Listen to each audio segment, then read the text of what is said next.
Hello. I have awoken from the world of dreams because stuff has happened. So what's up? Hey, heads up, if you're in New York a few hours ago, don't be at 41st and 10th Ave, because a crane fell there. A big old construction crane caught fire and crashed into buildings and into the street. Yike. That is, like, legitimately a fear that I have around construction sites. Yay, anxiety. There have been very thankfully no injuries reported at time of recording. I hope that stays true. That'd be a miracle. So yeah, if you are in New York several hours ago, don't get hit by a flaming crane. GG. Well played, Teamsters. The Teamsters union has won big on negotiations with UPS, avoiding a strike and getting most of their desired stuff from the contract. It's very notable that at any moment, UPS could have done this. It's not like they couldn't do this. They just didn't want to, until the workers collaborated and demanded more. So while this company could have actually had the backs of their employees, they actively decided to not do that. And so here's what the employees get now. Part-time wages will be no lower than $21 an hour. Wage increases across the board, with the top average rate being around $49 an hour. They're actually going to get MLK Day off. They didn't have that before. Oh, and delivery vehicles get air conditioning. Doesn't seem like a big ask. That's just a selection of a whole bunch of stuff they won. The Teamsters Union put out a big old post saying, here's all the details. I recommend you go read it and then unionize. This was ultimately about a $30 billion win for the workers. Just some pocket change. For real though, that's $30 billion that UPS was previously like, nah, the workers don't deserve this. This is fine, we're just gonna keep this over here. 30 billion with a B that they just had in their budget, that they just didn't give to the workers who produce the value. Business. Your thoughts are mine now.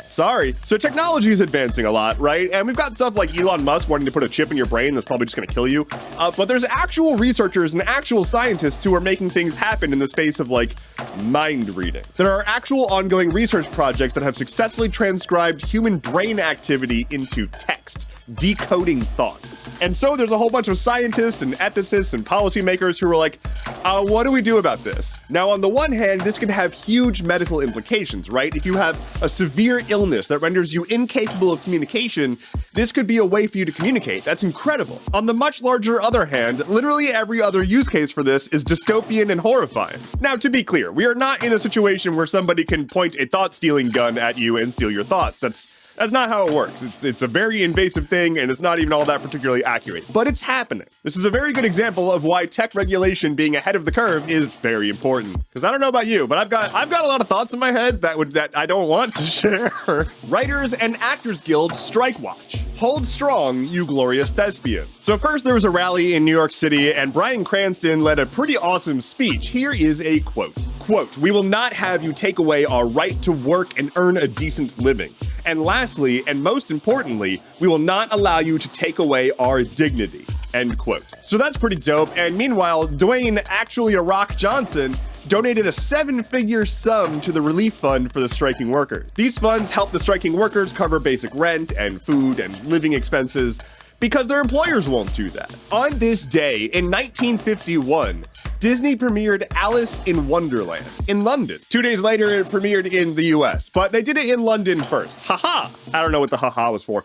Also relating to this release, the marketing executives at Disney had this really interesting idea. They were going to use the new advent of television to promote the release. They were like, what if we did a television, what do we call it? Maybe a television special about the movie. And then, like, several marketing executives just started foaming at the mouth and collapsed under excitement. And they were like, oh my God, this is a whole new world. It's a little Disney reference for you. Lightning round. While trying to remove the Twitter sign from the now X office, Elon Musk was stopped because he didn't have a permit and was blocking traffic. And what the fuck? Here's the weather. The EU has passed a law that requires electric vehicle charging stations to be no more than 60 kilometers apart from each other along the roads. It also requires that these charging stations have tap to pay and don't require a subscription. That's some fucking policy. More regulation that prevents me having to deal with more subscriptions. Thank you. Ocean water temperatures in Florida have clocked in at over 100 degrees Fahrenheit. That's 37 Celsius. The lawsuit between Elon Musk and the SEC, where the SEC is suing Musk for market manipulation over tweets he made, that's going to the Supreme Court. Threads now actually has a chronological feed of posts from the people that you follow. Incredible technology. The new CEO of X has teased that X will eventually support banking and be powered by AI. TikTok now supports text posts because everyone's got to have text posts. Genuinely, though, I think I'm probably going to use those text posts in like my story or something on TikTok just to post random updates. I don't know. It's a weird feature. Quick tangent. I'm sorry. This doesn't matter. But I can see this actually being a pretty interesting feature if the text posts could have like their own For You page, like their own feed. That would be kind of cool. As they stand right now, they're just kind of weird. In the small town of Raymondville, Texas, everyone is out looking for a lost goat. It's a rodeo goat that is lost, and they're all searching like it's Lil Sebastian. The price of chocolate's gonna go up because a lot of places that grow chocolate are currently dealing with flooding because climate change. Yeehaw. And finally for today, Spotify is increasing its premium plan pricing just across the board. Just like a few bucks here, a few bucks there. That's what they do. Subscription services and slowly raising the price until you are paying $20 a month and you didn't even realize it. Name a more iconic duo. Thank you so much for watching today's episode of Stuff Keeps Happening. Please remember to like, comment, subscribe, share, all that stuff. It helps dramatically. Don't forget to check out the links in the description below. There's linked out to all the sources, and all that good stuff, the newsletter, and so on and so forth. It's Wednesday, so I'm going to be live tonight on my Twitch. I'm going to be playing Tony Hawk's Underground. That old game, assuming that I'm able to get it running, which I think I can. So that's great. My name is Endeavorance. I'll be back on Friday. Take care and be well.